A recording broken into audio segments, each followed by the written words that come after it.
அட்டகாசமான டேஸ்ட்டில் நெல்லூர் காரம் தோசை எப்படி செய்யலாங்கிறத பார்ப்போம். அதுக்கு ஒரு மிக்ஸி ஜார் எடுத்துகிட்டு காரத்துக்கு தகுந்த மாதிரி பட்டை மிளகா, ஒரு 6-7 பல் பூண்டு, 10 போல் சின்ன வெங்காயம், கொஞ்சமாக புளி, 1 ஸ்பூன் அளவுக்கு ஜீரகம், தேவையான அளவு உப்பு சேர்த்துட்டு கொஞ்சமாக தண்ணி சேர்த்து இதை முதல்ல அரைச்சிக்கலாம். இதை அப்படியே கூட நீங்கள் தோசையில் தடவி தோசை ஊற்றலாம். நான் பச்சை வடை போடுறதுக்காக 1 ஸ்பூன் எண்ணெய் ஊற்றி அதில் நம்ம அரைச்சி வச்சுருக்க கார சட்னியை ஊற்றிட்டு நல்லா பச்சை வடை போடுற அளவுக்கு வதக்கிப்போம்.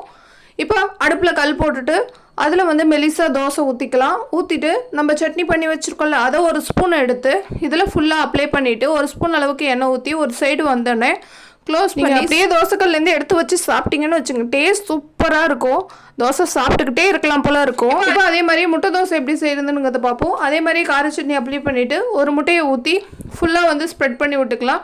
இதுவும் ஒரு சைடு வெந்தோடனே க்ளோஸ் பண்ணிவிட்டு அப்படியே சுட்டு சாப்பிட்லாம். தொட்டுக்க எதுவுமே தேவையில்லை.